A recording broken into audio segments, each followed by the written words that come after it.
Busy ako sa kabilang farm.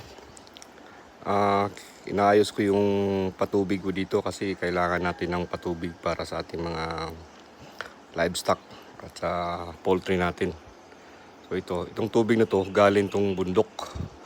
Naglagay lang ako ng malaking hose dun sa may source ng tubig sa bundok tapos papunta sa farm. So hindi na tayo gumamit ng makina. Direct na yan. Malaking tubo, tapos nilagyan ko ng maliit na hose, siguro mga 50 meters to pababa. So kaya ang lakas ng daloy ng tubig natin, no? Gumawa ko ng dalawang linya, isa sa chicken house at saka sa farmhouse. So ayos na yung patubig natin. Nakapag-continue na tayo at konting celebration, uminom ng beer pagkatapos ng pagod sa farm.